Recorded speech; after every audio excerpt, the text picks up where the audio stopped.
Good morning बच्चों। कैसे हो बेटा? Are you okay? I hope आप सभी अच्छे होंगे, घर पे ऑनेस्टली काम कर रहे होंगे अपनी सभी नोटबुक्स का, सभी सब्जेक्ट्स का, और चेकिंग का भी काम करवा रहे होंगे। क्लियर? देखो 10th क्लास का सबसे अच्छा रिजल्ट आ रहा है बेटा। सभी बच्चे, मोस्टली बच्चे काम कर रहे हैं, नोटबुक्स भी चेक करवा रहे, प्रॉब्लम्स भी पूछ रहे हैं। क्लियर? ठीक है। देखो लास्ट लेक्चर में हमने हमारा लेसन किया था 10th क्लास में 100 dresses part second. I hope आपने लेसन को पढ़ा होगा, अच्छे से समझा होगा। 2-3 बच्चों ने प्रॉब्लम्स के लिए व्हाट्सएप पे भी डाला था मटेरियल, मैंने सोल्व करके उनको बताया। क्लियर? तो नोटबुक्स भी चेक करवाई। जो आज का टॉपिक हमारा रहेगा उससे next story, glimpses of India. In this title there is 3 parts. It means इस टाइटल के 3 पार्ट्स बनाए बेटा। ग्लिम्पसेस मीन्स क्या होता है?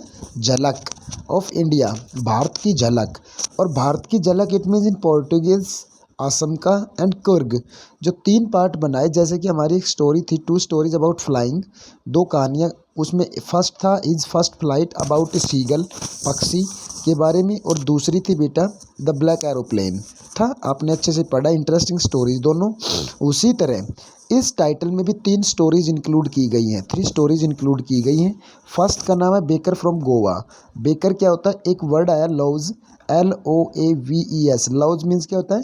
जैसे ब्रेड से बनी हुई कोई आइटम होती है उनको बोलते हैं लव्स, और उनको बनाने वाले क्या होते हैं? बेकर।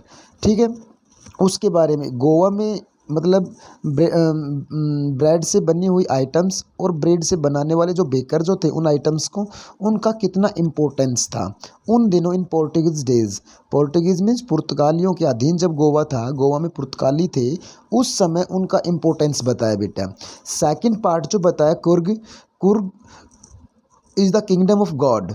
इट मीन्स भगवान का साम्राज्य, उसकी सुंदरता, उसकी ब्यूटी, उसमें वाइल्ड क्रिएचर्स जो उन वहाँ का, उसमें स्पीसीज़ क्या है वहाँ की। इट मीन्स ये सारी बातें, स्पाइसेस क्या क्या मिलती हैं उधर, ये इसके बारे में कुर्ग बताया।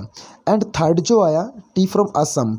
इट मीन्स सबसे ज़्यादा टी प्रोडक्शन जो स्टेट है मतलब असम जो है, वहाँ उसकी जो ब्यूटी सीनरी जो है अबाउट, मतलब वो lesson is about T states, T buses क्या होती हैं, किस प्रकार से टी का बेस्ट सीजन है, टी की किस प्रकार से डिस्कवरी हुई, और पहली बार ये यूरोप में कब आई, सबसे पहली बार चाय कहाँ पी गई थी, कौन से सन में पी गई थी, किसके द्वारा पी गई थी, and what are the legends about discovery of T.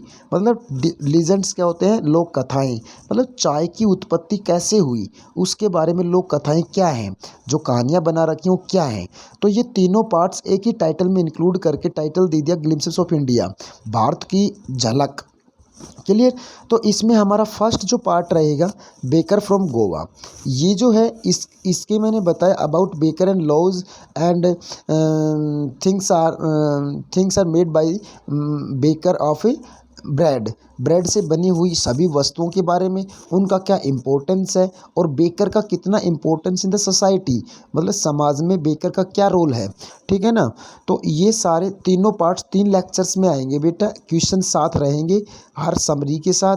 तीनों पार्ट्स ही बहुत ज़्यादा इम्पोर्टेंट हैं, तीनों को अच्छे से पढ़ करके, छोटे छोटे पार्ट्स हैं तीनों ही, पढ़ करके आपने फिर नोटबुक में सभी क्वेश्चंस बेटा अटेम्प्ट करने हैं। क्लियर? तो आज का जो हमारा टॉपिक रहेगा वो है ग्लिम्पसेस ऑफ इंडिया का फर्स्ट पार्ट है baker from Goa. Clear? Are you ready? करवाते हैं इसकी समरी और फिर क्वेश्चन देते हैं आपको कुछ एक। क्लियर बेटा? देखो baker from Goa, title name is a story, एक कहानी है that relate to the time, उस समय से रिलेटेड, उस समय के संबंधित, there Portuguese rules in Goa. कहते हैं गोवा में जब पुर्तगालियों का रूल था, अधिकार था। The story is of A baker living in गोवान विलेज। कहता है स्टोरी इज़, ये कहानी है, ऑफ ए बेकर, एक बेकर की, लिविंग जो रहता था इन ए गोवान विलेज। कहता है गोवा के गांव में जो बेकर रहता था उसके बारे में ये कहानी है बेटा। ड्यूरिंग दोज टाइम्स, कहता है उन समय, इट मीन्स पोर्टुगीज टाइम, जब गोवा पुर्तगालियों के अधीन था उस समय, people eat loaves of bread. It means people, लोग जो थे वो ब्रेड से बनी हुई लॉज जो थी, चपातियाँ जो थी, वो खाते थे। These were made in big furnaces means क्या होता है बेटा? फर्नेस मीन्स होता है भट्ठी। कहता है जो ये लॉज होती थी ये बनती थी बड़ी बड़ी भट्टियों पे। The bakers known as Padres, और कहता है बेकर जो थे ना, बनाने वाले, इन लॉज को बनाने वाले थे, उनको किस नाम से पुकारा जाता था? पैडर के नाम से पुकारा जाता था। Would come to sell these breads in the street, कहता वो पैडर जो थे आते थे सेल बेचने के लिए, दीज ब्रेड्स, इन लोज को, ब्रेड से बनी हुई आइटम्स को बेचने के लिए आते थे इन द स्ट्रीट, गली में। And would make it jingle sound. Jingle sound क्या होता है बेटा? जिंगल साउंड होता है third and with the bamboo. कहता है जो लकड़ी, हमारे ओल्ड पेरेंट्स जो है वो अपने हाथ में एक क्या बोलते हैं, मतलब सिंपल लैंग्वेज में उसको बैत बोलते हैं लकड़ी को, ठीक है ना। तो लकड़ी लेके चलते हैं तो उसके साथ जिंगलिंग की आवाज़ आती है, ठक ठक ठक ठक ठक, इस प्रकार की। तो उस आवाज़ को जिंगलिंग एक म्यूजिकल एंट्री के साथ उस बैम्बू की आवाज़ के साथ गली में एंट्री करते थे। ऑल्दो यद्यपि नावेडेज, आजकल, we may not see these loaves, तो आजकल हम उन चपातियों को नहीं देख पाते इधर। आज का जो मॉडर्न ज़माना है, मॉडर्न जनरेशन जो, उनको नहीं पता उन लॉज के बारे में। बट मैनी टाइम्स, परंतु बट मे समटाइम्स, लेकिन कभी कभी, सी, देखने को मिलता था फर्नेसेस, वो भट्टियाँ, एंड सम, और कुछ bakers carrying on the traditional business of their forefathers. लेकिन आज भी कुछ एक बेकर्स ऐसे हैं जो अपने फोर फादर्स के बिजनेस को, आज भी उस ट्रेडिशनल व्यावसायिक बिजनेस को, व्यवसाय को आगे बढ़ा रहे, बेकर्स कैरिंग ऑन कर रहे हैं। इट मीन्स उसी ब्रेड बेकर्स के जो उसका ट्रेडिशनल, उसके फोर फादर्स का जो प्रोफेशन था, उसको आज भी आगे बढ़ा रहे हैं। द ऑथर रिमेंबर्स, कहता है ऑथर जो है वो याद करता है, the coming of the baker twice a day during his childhood days. Author जो है वो अपने उन पोर्टुगीज डेज को याद करके बोलता है कि भाई उन दिनों बेकर जो थे गली में 2 बार आते थे, ट्वाइस ए डे, एक दिन में 2 बार आते थे उसके बचपन के दिनों में। He was the author's friend and guide. वो बेकर जो डेली आते थे 2 बार दिन में, सुबह मॉर्निंग में एंड इवनिंग में, with his full of basket with loaves and empty basket के साथ, शाम को एम्प्टी करके बेच करके सेल करके आता था और सुबह भरी हुई लेके जाता था।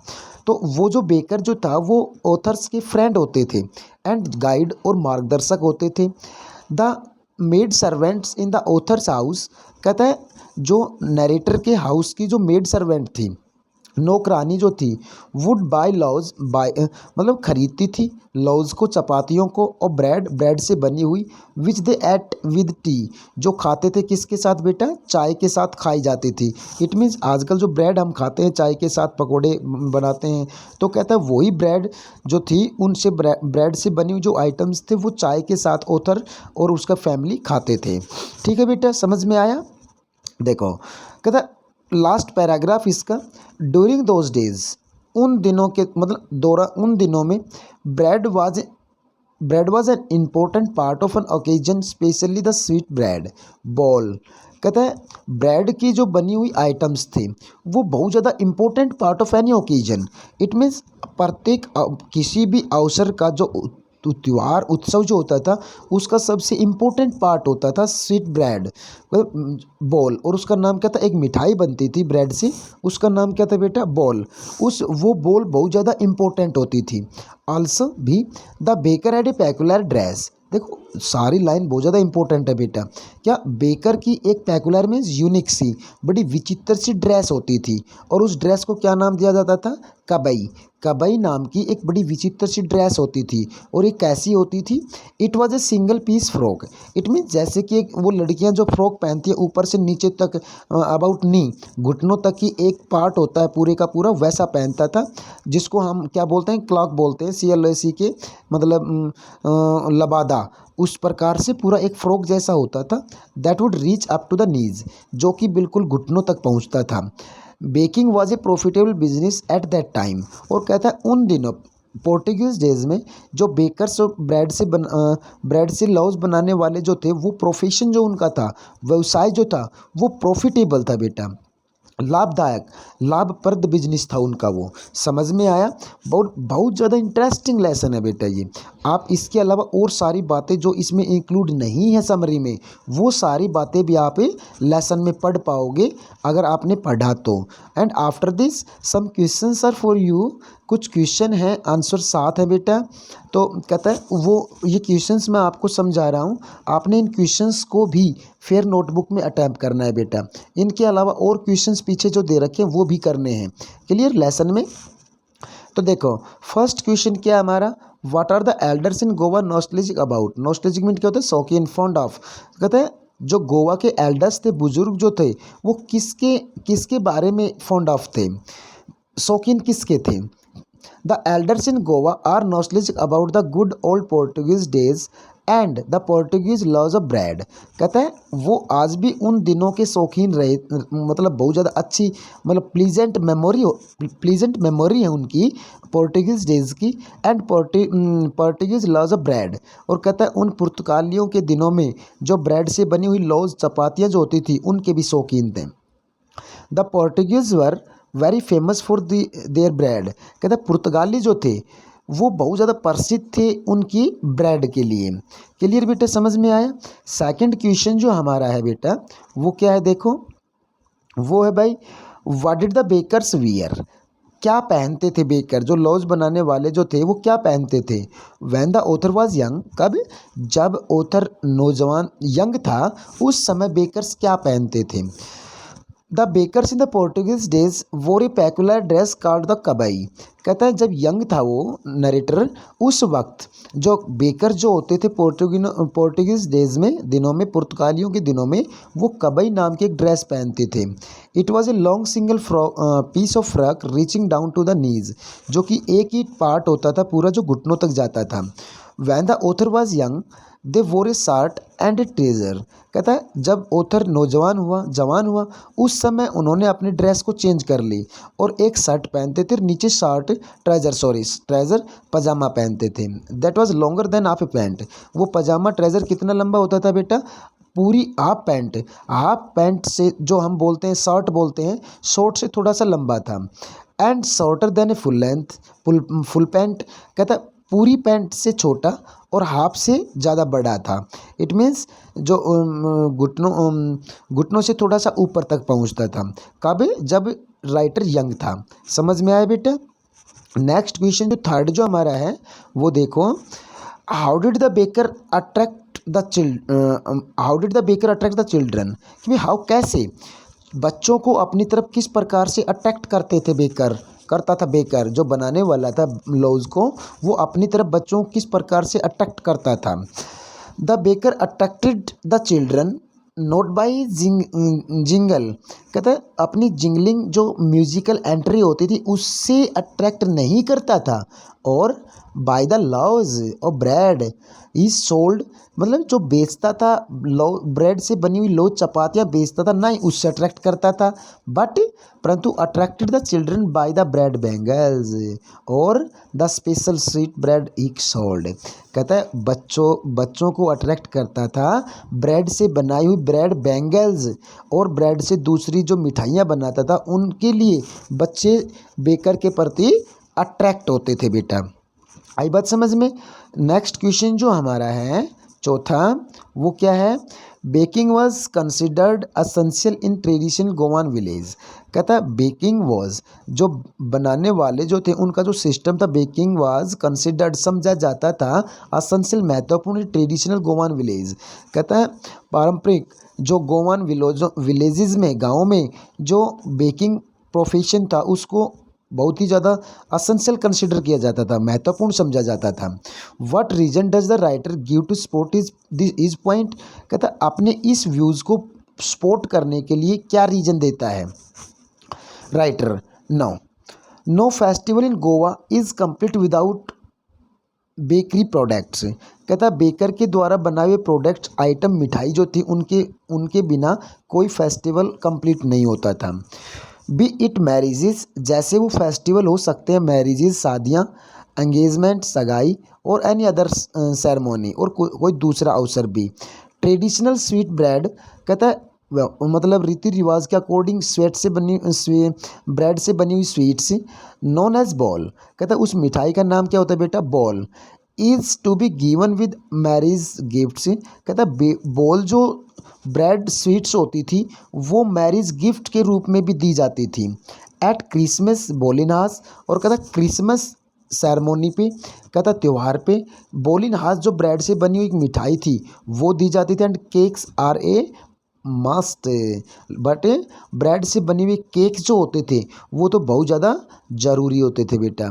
नेक्स्ट क्वेश्चन देखो, इवन टुडे, कहता इवन टुडे आज भी any person with a jackfruit like physical appearance. Jackfruit means क्या होता है बेटा, जैक फ्रूट होता है कटहल जो बिल्कुल हरा भरा होता है जिसकी सब्जी बनती है। कहता है जो हरा भरा बिल्कुल जैक फ्रूट की तरह ताज़ा मोटा तगड़ा जो हेल्दी दिखाई देता है, फिजिकल अपीयरेंस जिसकी होती है उसको is easily compare to baker. कहता है उस आदमी को हम आज भी गोवा में जो बिल्कुल हेल्दी पर्सन मिलता है लाइक जैक फ्रूट, उस आदमी को कंपेयर कर सकते हैं आसानी से बेकर के साथ। एक्सप्लेन, इस स्टेटमेंट का आप व्याख्या कीजिए अकॉर्डिंग टेक्स्ट। कहता है bread making is a prosperous business in Goa. कहता है ब्रेड मेकिंग, कहता है ब्रेड से लौ जो बनती थी वो जो बेकिंग सिस्टम जो था उनका, is a prosperous business in Goa. Prosperous क्या होता है, प्रसिद्ध, वेल टू डू। कहता है बड़ा वेल टू डू बिजनेस समझा जाता था गोवा में।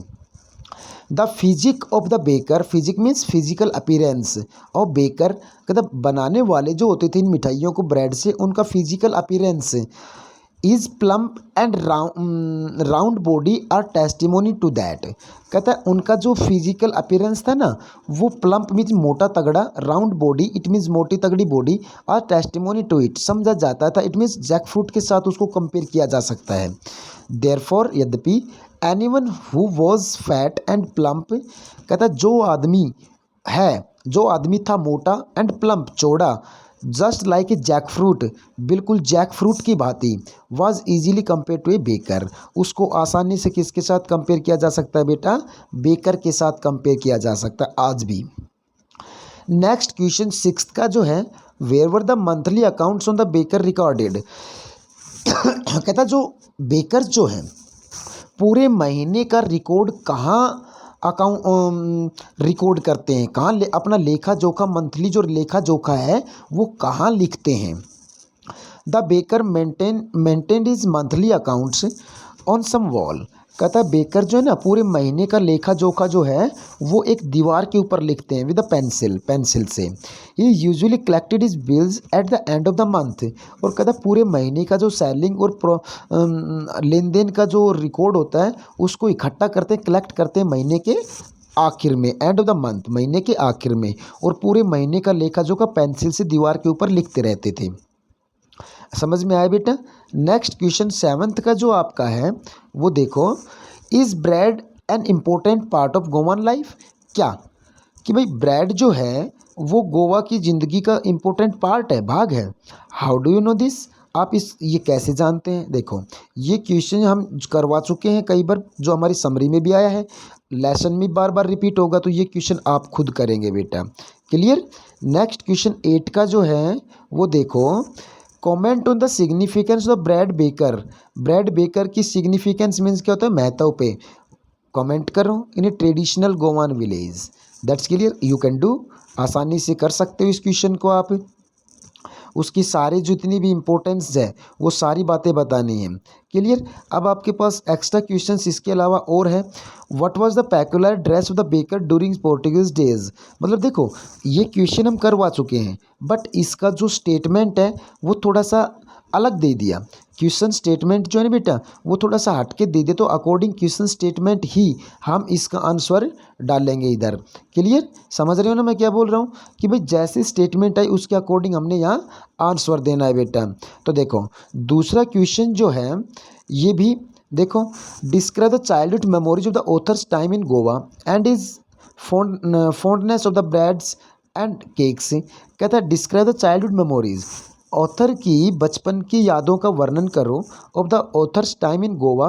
गोवा में जब ऑथर एक बच्चा था उस वक्त उसकी याद, उसकी मेमोरी को आप डिस्क्राइब करिए। एंड इज फॉन्डनेस, फॉन्डनेस क्या होता है, फॉन्ड ऑफ, शौकीनता for breads and cakes, breads और केक्स के कितने शौकीन थे उसका भी वर्णन करो। ये क्वेश्चन आपने ऐसे टाइप बना के लिखना है बेटा। इस क्वेश्चन को 120 वर्ड्स में आपने डालना है। क्लियर। और इसका और में जो क्वेश्चन आ रहा है वो है बेटा, देखो, the author shares a lot of information about the bakers in his home town. कहता है गोवान विलेज में जब रहता था ऑथर अपने होम टाउन में, तो उस वक्त की बेकर्स के बारे में जो इन्फॉर्मेशन थी उसके पास वो शेयर करता है। वैन ही वॉज यंग, जब वो जवान था। He appears to be very observant child, मतलब उस समय बड़ा ओबीडियंट चाइल्ड के रूप में वो अपीयर्स अपने आप को करता है, दिखाता है। शुड चिल्ड्रन हैव सच कीन ऑब्जर्वेशन पावर्स, क्या उस वक्त बच्चों को अपनी पावर का ऑब्जर्वेशन करना चाहिए। ठीक है ना, ये वैल्यू बेस्ड क्वेश्चन था। दूसरे जितने भी 2-3 क्वेश्चन, मैंने 2 क्वेश्चन दिए वैल्यू बेस्ड बेटा। अब देखो वैल्यू बेस्ड क्या होते हैं, स्टोरी के अकॉर्डिंग आप अपनी लैंग्वेज में उन क्वेश्चंस को अटेम्प्ट करना। ठीक है ना, वो होता है वैल्यू बेस्ड क्वेश्चन। और ये क्वेश्चन आपने लिखने, देखो इसका आंसर नहीं दे रखा, मैंने आंसर हिंट दे रखे points. It means in points को और लेसन को पढ़ने के बाद में आप इसका क्वेश्चन बना सकते हो। How can a baker be recognized, किस प्रकार से बेकर को रिकॉग्नाइज किया जा सकता है। रिकॉग्नाइज मीन्स क्या होता है, पहचानना, आइडेंटिफाई करना, कि भाई हम किस प्रकार से एक बेकर को आइडेंटिफाई कर सकते हैं। इसके देखो, इसके वैल्यू पॉइंट्स दे रखे हैं, आंसर भी नीचे दिया हुआ है। बट ये answer that's not enough wording for this, मतलब जो पॉइंट्स दे रखे हैं उनका यूज करके आपने इनको बड़ा बना के लिखना है बेटा। दूसरा जो क्वेश्चन है, in the light of the lesson baker from Goa, कहता जो बेकर फ्रॉम गोवा लेसन जो है वो प्रकाश डालता है। Discuss the culture of Goa, Goa के कल्चर के बारे में डिस्कस करो। Discuss the impact of culture on the life of individuals, और कहता है गोवा के गांव का जो कल्चर था वो इम्पैक्ट डालता है, प्रभाव डालता है ऑन द लाइफ, जिंदगियों पे, ऑफ इंडिविजुअल, प्रत्येक आदमी पे किस प्रकार से जो गोवान विलेजेस का ट्रेडिशन था, कल्चर जो था वो इम्पैक्ट डालता है, इसका वर्णन करो। देखो ये मैंने इसका आंसर दिया है बेटा।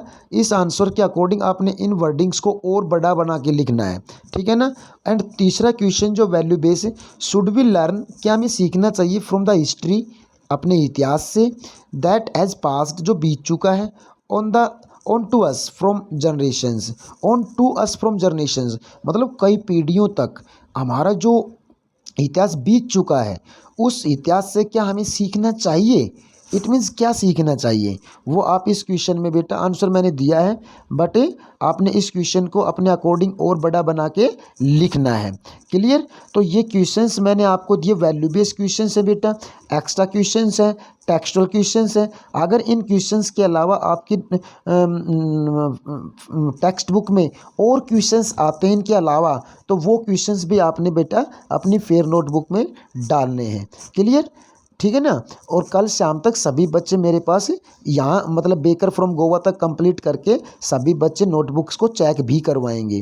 Clear. Thanks, have a good day.